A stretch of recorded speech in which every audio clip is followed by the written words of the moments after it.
So these are all peak experience moments, right? These are all achievements of life and little markers of success along the way. And I'm here to celebrate those little markers. And I want to be honest with you, you know, talking about that, I was thinking about how you don't do that alone. You know, you never do that alone. You never do success alone. You can do failure alone. You can just, you know, flop on the floor and pick yourself up and whatnot. But usually, to be successful, you need someone to help you out. You with me on that? You need someone to back you up. You need a good teacher. You need a good friend. You need a good partner that says, look, I'll take care of the kids. You go back to that old high school. So you need someone to back you up. Now, this is a tough message for me because I didn't really get that message very clearly until one morning when I was washing dishes.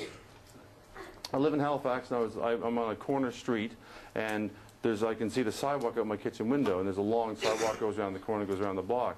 And I'm washing dishes one morning, and there's an old man in the neighborhood, and he goes for a stroll every morning around 8:30, 9 o'clock, and I'm washing dishes, I finished breakfast, and there he is going out for his little walk.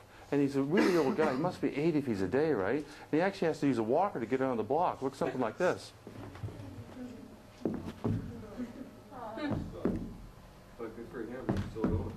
He's still going, huh? Isn't that amazing? I say, you go, man. I hope I'm half that energetic when I'm 80 years old. So he's such a cool guy. And I've seen him a couple mornings going out there. He's got one of those old-fashioned hats and maybe like an old sweater if it's a cool day. But this one morning was a little bit different. This one morning kind of woke me up to a reality that I want to share with you today. This one morning I was washing the dishes and the old man's going by my front kitchen window on the opposite side of the street, and a little tune came on the radio. You know how you listen to the radio doing dishes sometimes? A little tune came on the radio, went something like this. Bum, bum, bum, bum, bum, bum, bum, bum, bum, bum, bum, bum.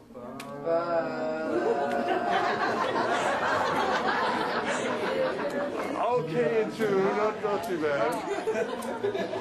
And I got this idea, you know, I started thinking about that old man and saying, lean on me. He's leaning on his walker. Okay, so that's cool. I get that idea.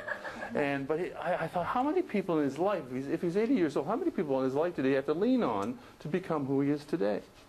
You know, his school pals, his school teachers, his work colleagues, maybe the guy that drove him on the bus his bus driver. He drove him to work every morning. He'd have to lean on that person, wouldn't he? He might not even know their name. But there'd be thousands and thousands of people that he'd have to lean on to be successful. And I thought, well, that's a nice little mess. Nice. I kind of dismissed it because I got a confession for you. I'm a guy. Yeah, really, it's true. It's true. But that's not the confession part. The confession part is I'm a real guy, as in I don't like to think that I need to lean on anybody. I'm one of them. I run my own business. I do my own website.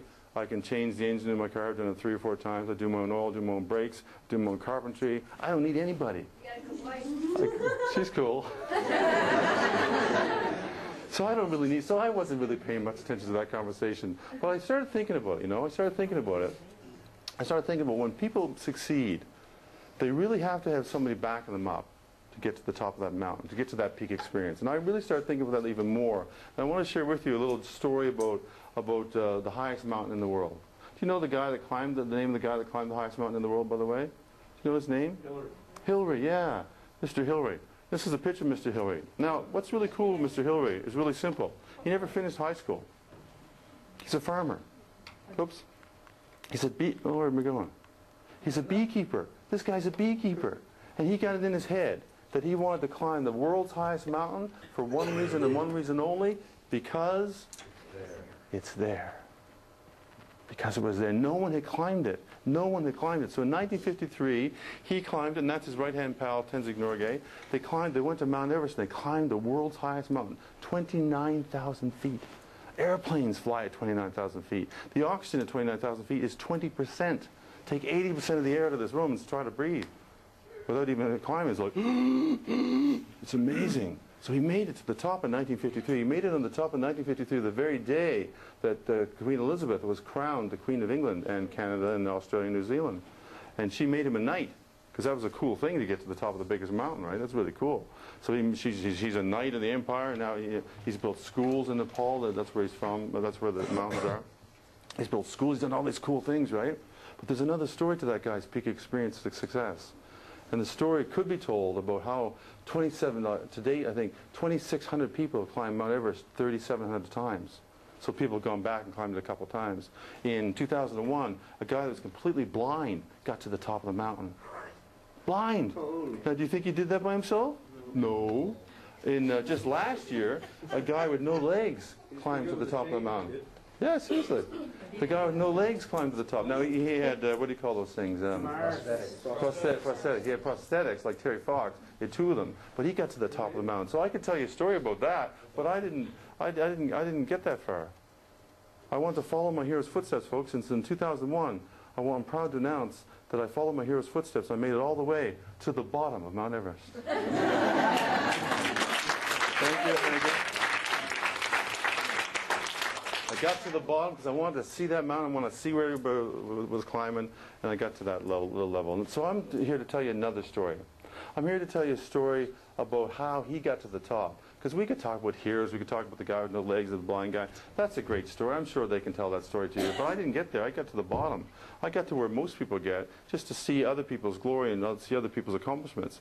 See, the story that isn't told much about this guy, who became really famous, is that for him to get to the top in 1953, he had to start at the bottom. That's a good metaphor. For him to get to the top in 1953, it took 350 Sherpa porters, guys carrying backpacks, right? They carried 10 tons of gear for 3 months to get that guy to the top of the mountain. Now, there's another story. It's a story not of the hero, who he is. It's a story that I want to talk about today. It's a story about the unsung hero.